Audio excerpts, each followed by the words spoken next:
నమస్తే అందరికీ. మొన్న 28వ తారీఖు నాడు ఎలక్షన్స్ మీద చేసిన అందులో రెవెన్యూ వాళ్ళు కేవలం పాత్రదారులుగానే ఉంటారు, అయినా కూడా యాక్టివ్గానే పనిచేయవలసి వస్తుంది, పనులన్నీ స్తంభించిపోతాయి. ఇవాళ ఒక కొత్త రకం ఏం లేదు. మొన్నటి వరకు తెలంగాణ రాష్ట్రంలో అక్కడక్కడ ఆంధ్రప్రదేశ్లో కూడా ఉన్నటువంటి కులాలకు సంబంధించినటువంటి వీడియో చేసిన అందులో రెవెన్యూ వాళ్ళు ఇవ్వవలసిన ఖచ్చితమైన ధృవీకరణ పత్రాల్లో భాగంగా కేవలం ఏ గ్రూప్లో ఉండే నమోదికు, సెమీ నమోదికు, సంచార, అర్ధ సంచార, తర్వాత విముక్త జాతుల గురించి చేసినాం. వాళ్ళందరికీ బీసీ ఏ గ్రూప్ ధృవీకరణ పత్రాలు సీరియల్ నెంబర్ వేసి ఇవ్వాలని చెప్పి అందరికీ విజ్ఞప్తి చేయడం జరిగింది. వాళ్ళంతా కూడా బ్రిటిష్ ప్రభుత్వానికి ఒక కౌంటర్గా వేస్తూ ఇండైరెక్ట్గా స్వతంత్రానికి తోడ్పడ్డటువంటి కులాలు వాళ్ళంతా. ఇప్పుడు బీసీ బి గ్రూప్లో ఉన్నటువంటి వాళ్ళంతా కూడా ఎంతటి విలువైన వృత్తి పనులు చేపడతారంటే సమస్త సంపదల సృష్టికర్తలు వాళ్ళు. మీరు బాగా గుర్తుపెట్టుకోండి. తర్వాత వీళ్ళంతా కూడా శూద్రులు, అతిశూద్రులు, గిరిజనులు, వీళ్ళు శతాబ్దాలుగా కొన్ని వేల సంవత్సరాలుగా భారతదేశానికి సంపదలు సృష్టిస్తూనే ఉన్నారు. అన్ని నైపుణ్యాలు వీళ్ళ దగ్గర ఉన్నాయి. అన్ని నైపుణ్యాలు కలిగిన ఈ గ్రూప్లో ఆ నైపుణ్యాలను నమ్ముకొని జీవిస్తూ అభివృద్ధి పరుస్తూ ప్రకృతి సంపదకు సంబంధించినటువంటి ఏదైనా సరే లోహాలు, ఖనిజాలు, వనమూలికలను, వైద్యాలను, మట్టి పాత్రలను, వెండి, బంగారం, అల్యూమినియం, తుత్తునాగం, మైలతుత్తం, సీసం, ఇనుము, ఖనిజ సంపద ఇవన్నీ వెలికి తీసి శుద్ధి చేసి ప్రజలందరికీ కొన్ని వేల సంవత్సరాల పాటు అందించినటువంటి కులాలు వీళ్ళంతా. తర్వాత నగలు, నగిషీలు, కిరీటాలు, తర్వాత ఈ కోటలు, పెద్ద పెద్ద కోటలు కట్టేది కదా, కొన్ని వేల సంవత్సరాల క్రితం కట్టినాయి. మధుర మీనాక్షి పోయినా లేకపోతే ఈవెన్ తాజ్మహల్ కట్టినా కూడా ఈ బి గ్రూప్ చెందినటువంటి కులాల వాళ్ళే ఉన్నారు. ఉప్పరోళ్ళు ఇందులోనే వస్తుంది. వీళ్ళంతా అంటే ఈ గ్రూపు ఎంతటి విలువైందంటే బట్టలు వీళ్ళేస్తారు, దూది మెత్తలు వీళ్ళే తయారు చేస్తారు, సమస్త ఉత్పత్తులు, అన్ని రకాల పరికరాలు, వనమూలికలు వీళ్ళ నుంచే వచ్చినాయి, ఆయుర్వేదం వీళ్ళ నుంచే వచ్చింది, సంగీతం వీళ్ళ నుంచే వచ్చింది, నాట్యం వీళ్ళ నుంచే వచ్చింది,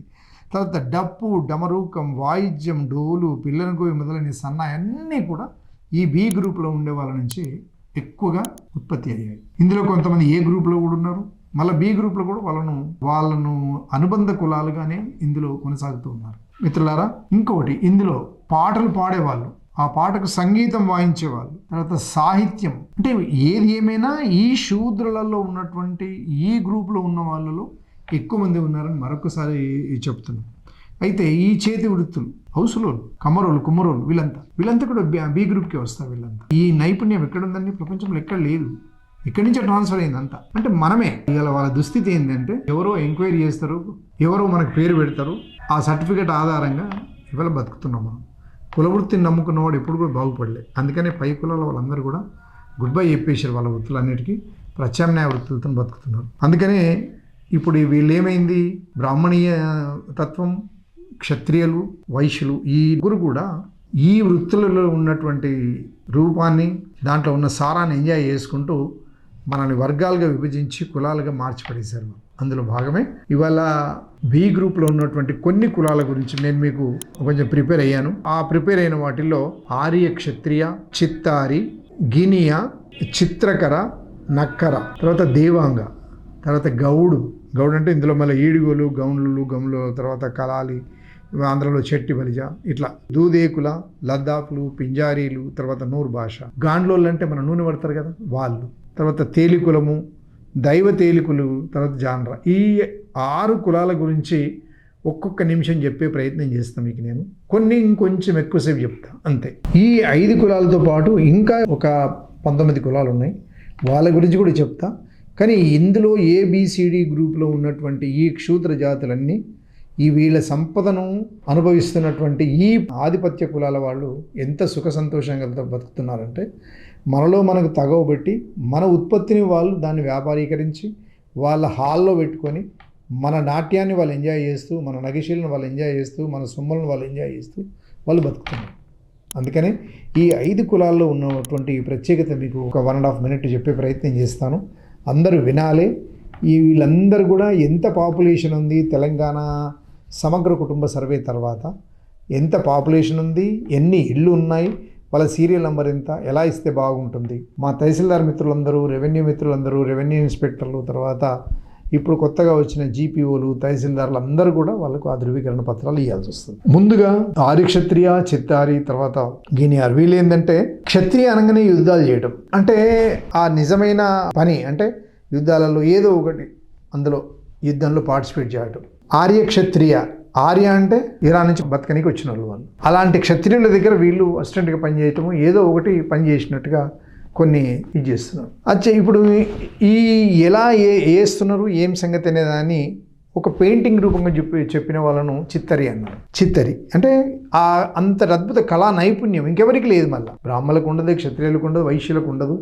ఆ పైన ఇంకెవరిని ఆధిపత్య కులాలు అక్కడక్కడ ఉంటే వాళ్ళకి అసలే ఉండదు. ఈ నైపుణ్యాలే ఉంటాయి వీళ్ళు. తర్వాత వీటిని ఆ గుళ్ళ మీద కూడా వేస్తారు.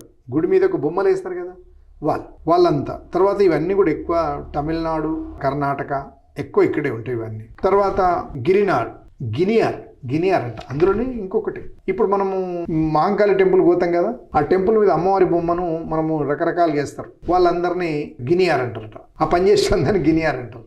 అది ఎందుకంటారో అర్థం కాదు, కానీ వాళ్ళకి ఆ పేరు వచ్చేసింది. తర్వాత చిత్రకళ అంటే కూడా వీళ్ళు కూడా పెయింట్ వేసి టైప్ పెయింటింగ్. వీళ్ళు ఒక రకమైన పెయింటింగ్ రకరకాల పెయింటింగ్స్ కదా, కొంతమంది జంతువుల పెయింటింగ్ అవి అంటే ఎక్కడికెక్కడ తెగలు వస్తున్నాయి అన్నమాట వీళ్ళంతా. తర్వాత బొమ్మలు వేస్తారు. నకాస్ అంటే ఇప్పుడు కొంతమంది టేక్ కర్ర ఉంటుంది, ఆ టేక్ కర్ర మీద ఒక బొమ్మ వేయాలి. ఆ బొమ్మ వేయాలంటే ఎవరు వేయాలి? ఈ నక్కాస్ అనే కులం వేస్తుందట. ఈ కర్రల మీద వేసే నైపుణ్యం ఒక పెద్ద, ఇప్పుడు మన ఇంట్లో కొన్ని చెక్కలు ఉంటాయి, ఆ చెక్కల మీద ఒక బొమ్మ ఉంటుంది.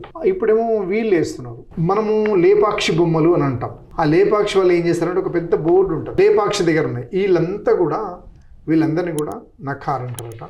ఇవన్నీ కూడా ఇవన్నీ ఎక్కడ ఉంటాయి? మళ్ళీ వీళ్ళు ఉంటారు కదా త్రివర్ణులు, వీళ్ళ దగ్గర ఉంటాయి అన్నమాట. బ్రాహ్మణులు, క్షత్రియులు, వైశ్యులు ఇళ్లలో వాళ్ళ అలంకరణ కోసం పెట్టుకుంటారు. మన కళా నైపుణ్యాన్ని వాళ్ళ ఇంటి అలంకరణ కోసం పెట్టుకోవడాన్ని చేసుకొని వర్ణాలుగా, కులాలుగా మనల్ని విడదీసినటువంటి చరిత్ర.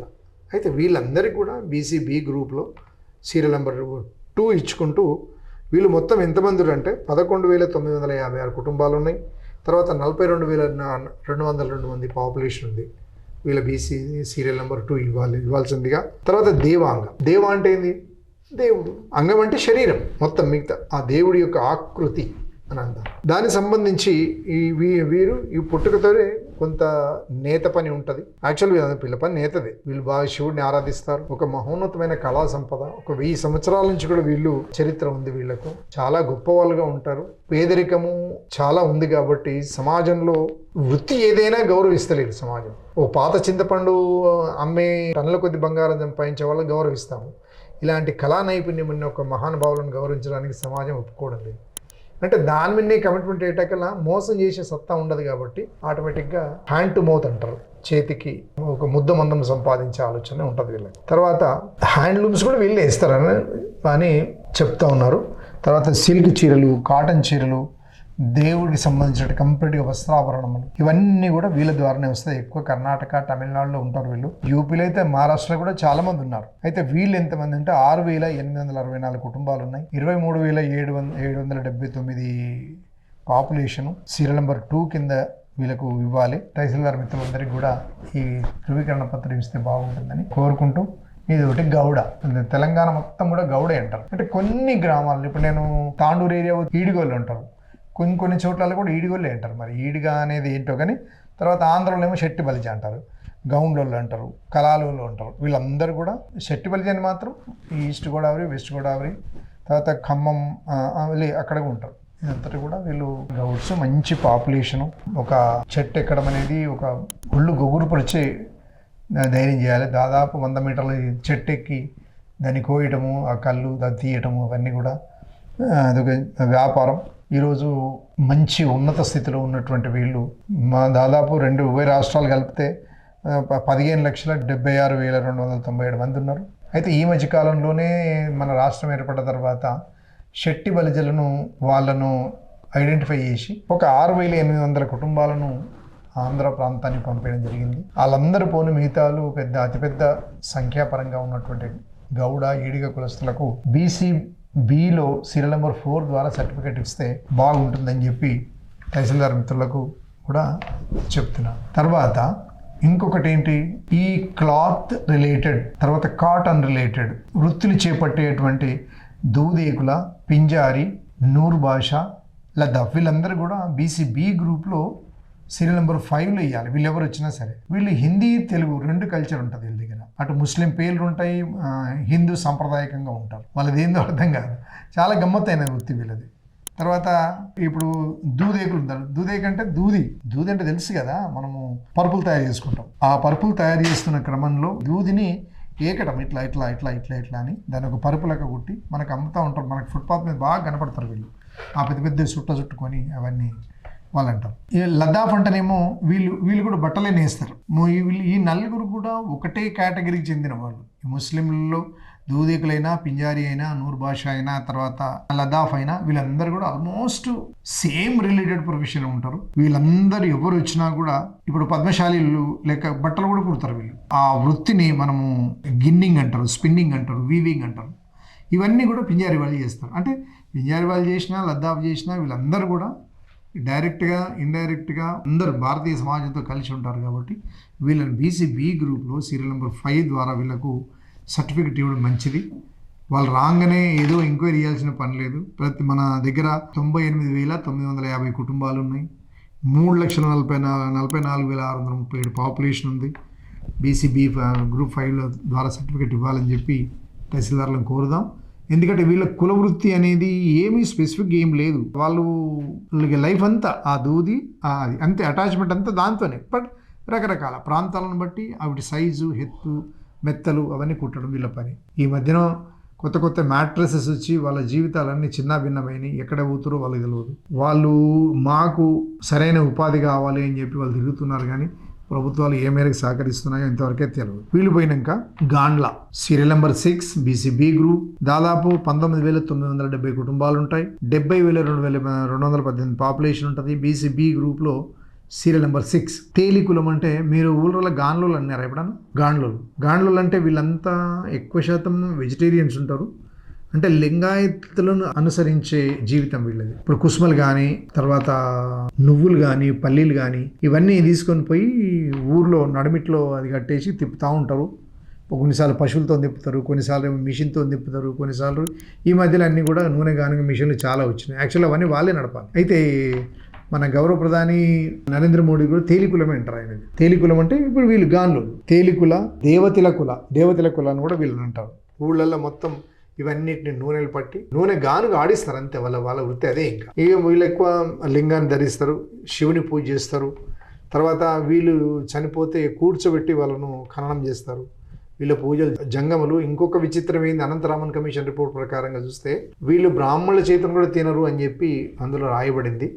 అది ఎంతవరకు కరెక్ట్ అనేది వాళ్ళు చెప్పాలి. మనకు తెలియని విషయాలు చెప్పకూడదు. ఒకవేళ గాన్ల కనుక వచ్చినట్టయితే బీసీబీ గ్రూప్లో వీళ్ళకు సీరియల్ నెంబర్ 6 ద్వారా వీళ్ళకు పునర్ధృవీకరణ ఇవ్వాలని చెప్పి కోరుకుంటూ, మరొకసారి వీళ్ళకు వస్తే ఈ సర్టిఫికేట్లు రిజెక్ట్ చేయకుండా వీళ్ళకి ఇవ్వాల్సిందిగా మనము తహసీల్దార్లను కోరుకుందాం. ఈ రోజుకు ఇంకొకటి ఏంటంటే జాండ్రా serial number 7 in BCB group.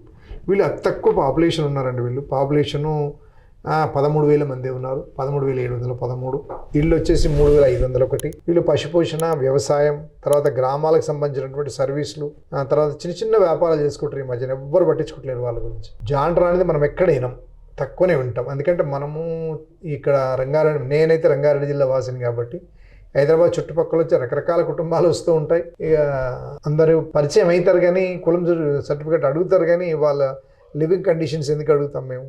దాన్ని బట్టి వాళ్ళకు జాండ్రా అనగానే ఇక వీళ్ళు ఎక్కువ మటుకు గ్రామ దేవతలు అంటే అమ్మవారు వాళ్ళని పూజ చేస్తారు. కాబట్టి వీళ్ళకి బీసీబీ గ్రూప్లో సీరియల్ నెంబర్ 7 అనే సర్టిఫికేట్ ఇవ్వవలసిందిగా మనము తహసీల్దార్లు కోరుదాం. ఈ వీడియో అందరు చూస్తారని, ఈ కులాలకు సంబంధించినటువంటి చరిత్ర అయింది. బి గ్రూప్లో మొత్తం 24 ఉంటాయి.